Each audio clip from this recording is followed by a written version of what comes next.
Saya Astuti, Saya Ima, Saya Aulia, saya Lulu, dan saya Novi. Kami akan menjelaskan tentang materi noun and pronoun. selamat siang. Problem with noun atau masalah dengan kata benda. Dalam pengerjaan soal TOEFL written expression biasanya ditemukan kata benda asing, maka dari itu kita harus memperhatikan beberapa sebagai berikut. Yang pertama, menggunakan kata benda tunggal dan jamak secara tepat. Yang kedua, dapat membedakan kata benda tunggal dan jamak yang dapat dihitung maupun tidak dapat dihitung. Yang ketiga, dapat mengenali kata benda tunggal dan jamak yang tidak beraturan. Dan yang terakhir, dapat membedakan orang dari benda.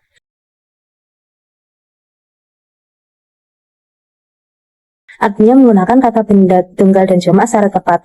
Salah satu masalah yang sering dihadapi dalam TOEFL written expression yaitu penggunaan kata benda yang tidak sesuai pada tempatnya. Contohnya penggunaan kata benda tunggal di tempat yang seharusnya menggunakan kata benda jamak. Kita harus dengan cermat memperhatikan kata-kata kunci dari kata benda tunggal maupun kata benda jamak sebagai berikut.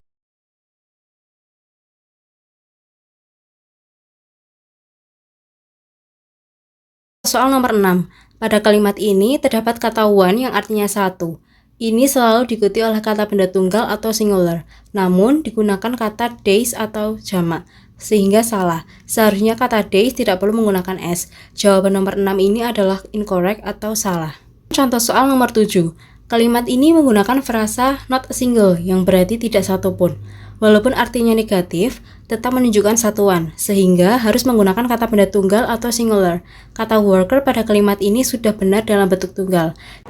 Next, skill 40, distinguish countable and uncountable noun, yaitu membedakan kata benda yang dapat dihitung dan tidak dapat dihitung. Yang pertama, countable noun merupakan kata benda yang dapat dihitung, misalnya benda yang dapat dihitung jumlahnya 1 atau 2. Sedangkan uncountable noun merupakan kata benda yang tidak dapat dihitung jumlahnya, biasanya berupa massa atau kuantitas. Contohnya seperti kebahagiaan, keamanan, atau yang berupa benda cair, misalnya sampo, air, atau yang lainnya. Penting bagi kita untuk mengenali perbedaan antara kata benda yang dapat dihitung dan kata benda yang tidak dapat dihitung, terutama saat menggunakan kata kunci seperti much dan many. Berikut contohnya. He has seen much foreign film. Dia telah menonton banyak film. Kata film tersebut bisa dihitung, misalnya 1 film atau 2 film, sehingga termasuk dalam countable noun. Sehingga tidak boleh menggunakan kata much. Sebagai perbaikan, kita bisa mengganti kalimat menjadi he has seen many foreign film. Yang kedua, he didn't have many fun at the movies. Dia tidak terlalu menikmati waktu menonton film di bioskop. Kata fun tidak bisa dihitung atau termasuk dalam uncountable noun, sehingga tidak boleh memakai kata many. Sebagai perbaikan, he didn't have much fun at the movies. Berikut merupakan kata kunci untuk benda yang dapat dihitung dan tidak dapat dihitung. Untuk kata benda yang dapat dihitung menggunakan kata kunci many, number, few, fewer. Sedangkan untuk kata benda yang tidak dapat dihitung menggunakan kata kunci much, amount, little, less. Selanjutnya pada latihan 40 kita diminta untuk menunjukkan mana kalimat yang benar dan kalimat yang salah. Kata yang dilingkari merupakan kata kunci, sedangkan tanda panah merupakan kata benda yang digambarkan. Nomor 1, he received little notice that the bill would have to be paid in full. Dia hanya menerima sedikit pemberitahuan bahwa tagihan tersebut harus dibayar penuh. Kata little merupakan kata kunci benda yang tidak dapat dihitung, sedangkan kata notice yang artinya pemberitahuan atau perhatian merupakan kata benda yang tidak dapat dihitung. Sehingga kalimat nomor 1 merupakan kalimat yang sudah benar. Nomor 2, the police had few opportunities to catch the thief who had committed a large amount of crimes.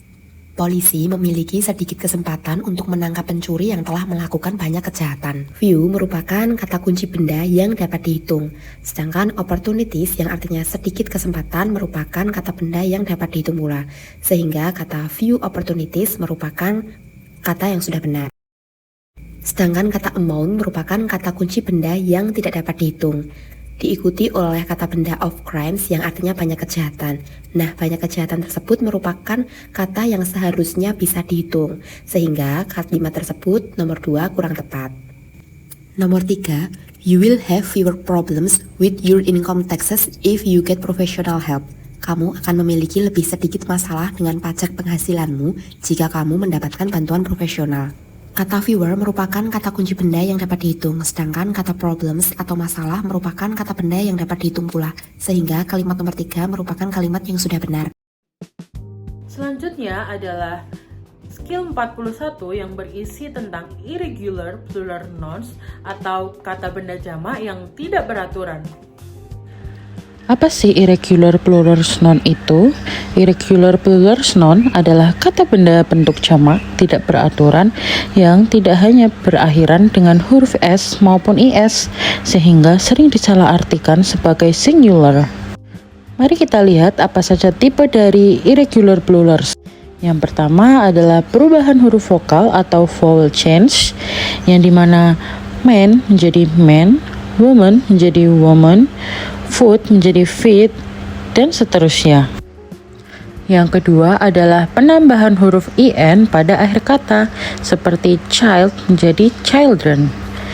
Kemudian yang ketiga adalah same as singular atau tidak ada perubahan kata, sehingga kata tetap sama. Kemudian yang keempat adalah berakhiran is menjadi is. Yang kelima akhiran UM menjadi A, dan yang terakhir yaitu berakhiran US menjadi I. Untuk contoh katanya seperti yang sudah ditampilkan ya. Selanjutnya adalah exercise. Pada exercise 41 kita akan mempelajari tentang apakah kalimat ini merupakan incorrect maupun correct. Pada soal nomor pertama yaitu kata yang telah digarisbawahi merupakan salah satu contoh kata yang bersifat plural, sehingga seharusnya kata kerja yang digunakan yaitu menggunakan are bukan is, sehingga kalimat pada nomor 1 yaitu menjadi kalimat incorrect. Kemudian pada exercise nomor 2 yaitu di sini kata yang digunakan yaitu fish, di mana fish merupakan kata jamak yang tidak berubah bentuk, sehingga kata are sudah benar digunakan. Kemudian pada nomor 3 di sini kata yang digunakan yaitu syllabi, yang berarti kata tersebut merupakan kata plural, sehingga kata kerja yang digunakan seharusnya are bukan is, sehingga nomor 3 merupakan kata yang incorrect. Skill 42. Jadi dalam bahasa Inggris itu ada kata person yang merujuk pada orang dan thing yang merujuk pada benda. Dalam TOEFL seringkali tertukar penggunaan kata benda tersebut karena bentuk katanya yang sering mirip. Yang pertama, bedakan dan pahami non-person dan thing. Pada person biasanya menggunakan kata engineer yang artinya insinyur, sedangkan pada thing menggunakan kata engineering yang artinya teknik. Kemudian perhatikan contoh pada skill 42, yaitu route neither is an authorization in the field of consumer affair. Kata tersebut salah karena authorization merupakan thing, sedangkan route neither merupakan person yang seharusnya menggunakan kata authority.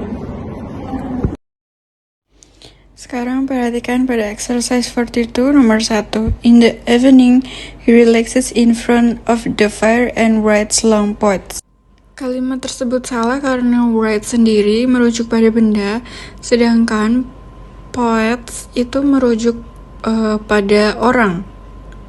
Yang harusnya kata yang benar adalah poems. Karena poem sendiri artinya tulisan. Kalau untuk nomor 2, service in the restaurant was slow because one cook had called in sick. Nah, kalimat tersebut benar atau correct karena service in the restaurant sudah benar karena merujuk pada benda. Dan one cook had called in sick itu berarti merujuk pada seseorang. Sudah benar karena one cook itu merujuk pada seseorang. Untuk nomor 3, yaitu the sculptor worked from the sunrise until sunset on his new project. Itu incorrect atau salah karena sculpture sendiri yang artinya patung, sedangkan di sini ada kata worked yang merujuk pada orang. Maka kata yang tepat untuk melengkapi kalimat tersebut adalah sculpture.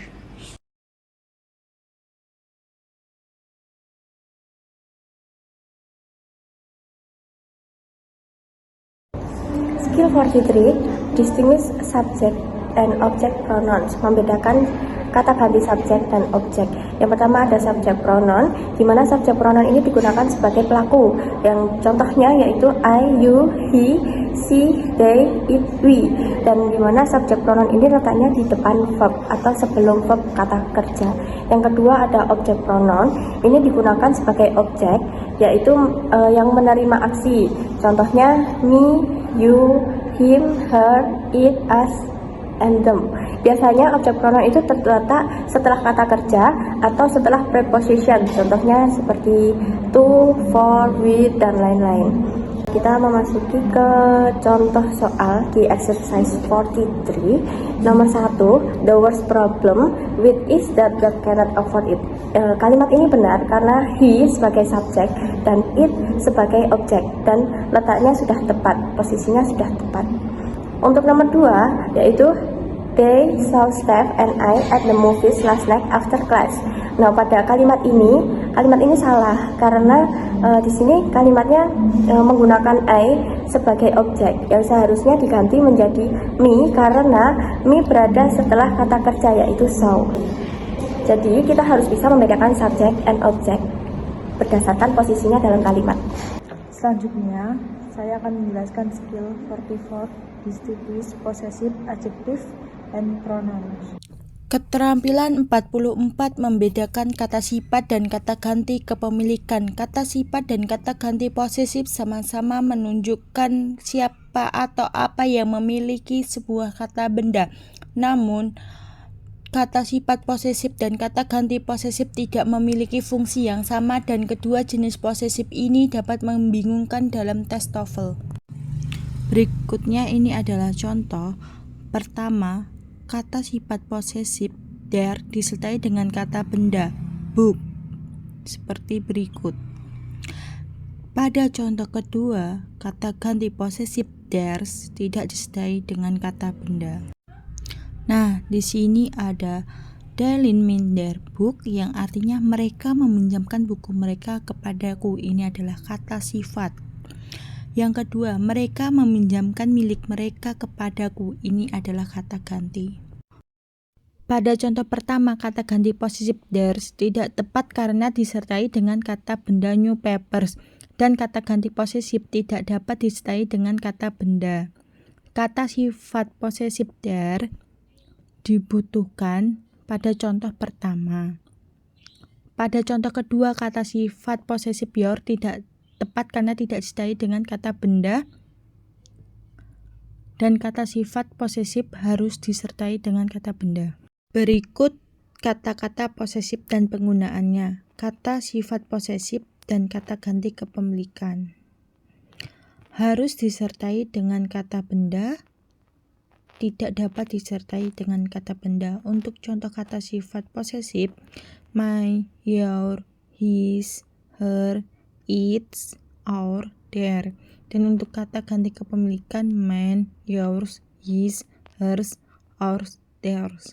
Berikut beberapa contoh soal correct dan incorrect. Untuk nomor pertama, jika dia meminjam mantelmu, maka kamu seharusnya bisa meminjam miliknya. Itu incorrect. Seharusnya menggunakan kata hers karena tidak ada noun. Untuk kalimat kedua, setiap panci dan wajan di dapurnya memiliki tempatnya sendiri. Itu correct karena semua posesif sudah benar dan diikuti kata nouns. Untuk ketiga, Mary dan Meg mengundang orang tua mereka untuk melihat apartemen baru mereka. Itu incorrect. Seharusnya diikuti kata there karena ada noun. Untuk kalimat nomor 4 itu sudah benar karena man tidak perlu diikuti kata noun. Untuk kalimat kelima, semua siswa harus membawa pensil mereka sendiri dan lembar jawaban ke ujian itu seharusnya menggunakan kata there karena ada noun. Untuk keenam itu sudah benar, correct, sudah menggunakan kata yang tepat. Untuk ketujuh itu correct juga. Its race itu adalah benar. Kuda yang berlari di lintasan itu beberapa menit yang lalu. Untuk kalimat nomor 8 itu incorrect karena seharusnya menggunakan kata ors yang tidak diikuti kata noun. Untuk kalimat ke-9 itu adalah correct, bentuk kepemilikan sudah benar. Untuk nomor kalimat 10 itu harus menggunakan your karena ada noun. Selanjutnya, skill 45, cek pronoun reference for agreement. Pronoun agreement yaitu kesesuaian kata ganti dengan kata benda yang dirujuk. Sedangkan pronoun, kata ganti untuk menggantikan noun. Ada dua hal penting. Yang pertama harus sesuai jumlah kata benda tunggal atau jamak. Sedangkan yang kedua, harus jelas yang dirujuk. Contohnya, the boy will cause trouble if you let him.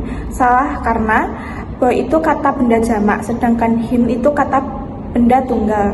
Seharusnya diganti dengan kata benda jamak, yaitu them. Untuk contoh yang kedua ada everyone must give their name. Salah karena everyone itu kata benda tunggal, sedangkan their itu kata benda jamak. Harusnya diganti dengan kata benda tunggal, yaitu his atau his or her. Jadi materi ini kita belajar tentang pronoun agreement, yaitu kesesuaian antar kata ganti dengan kata benda yang digantikan. Kita masuk ke contoh soal di exercise 45. Di latihan ini kita cek apakah kata ganti sudah sesuai dengan kata benda.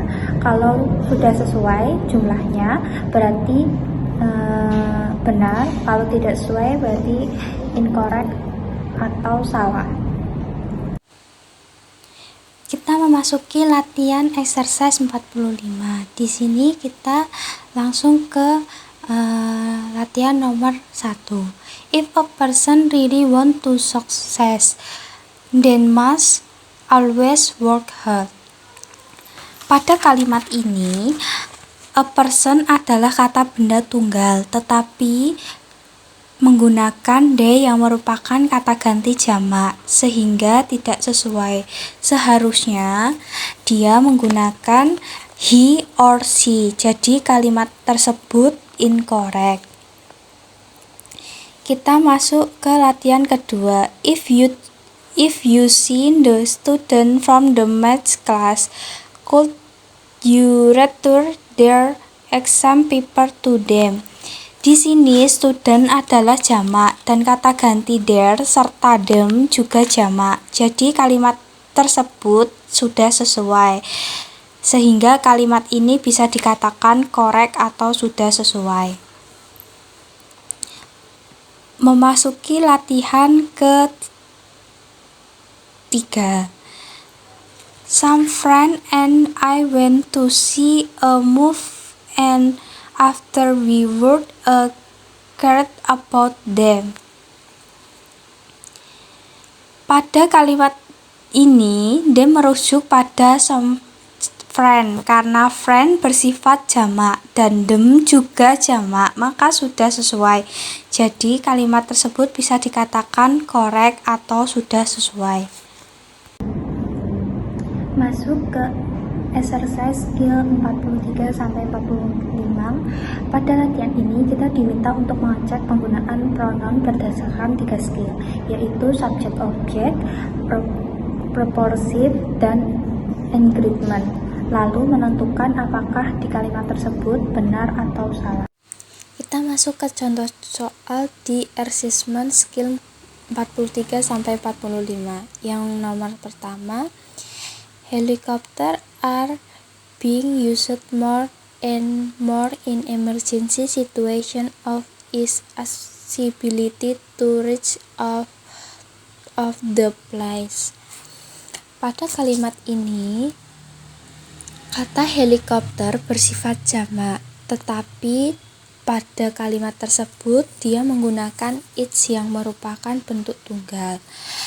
Hal ini tidak sesuai dengan aturan pronoun agreement. Oleh karena itu, seharusnya dia menggunakan their, maka kalimat ini bisa dikatakan incorrect.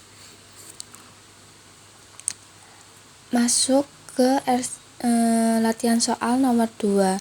The work of Fred may bind the chemical company because his reference so work with certain background chemical. Kesalahan pada kalimat tersebut, kesalahan terdapat pada penggunaan his yang merupakan possessive. Dalam konteks ini dibutuhkan subjek pronoun sebagai pelaku, sehingga seharusnya pada kalimat tersebut menggunakan he, maka bisa disebut kalimat tersebut incorrect. Masuk ke latihan di nomor 3. If you have trouble while driving on the freeway, you should pull your car over to the right of the car and wait for help. Pada kalimat ini, penggunaan you sebagai subjek dan your sebagai possessive sudah tepat. Tidak terdapat kesalahan dalam penggunaan pronoun, sehingga kalimat ini bisa disebut correct atau benar. Sekian materi dari kita. Thank you guys.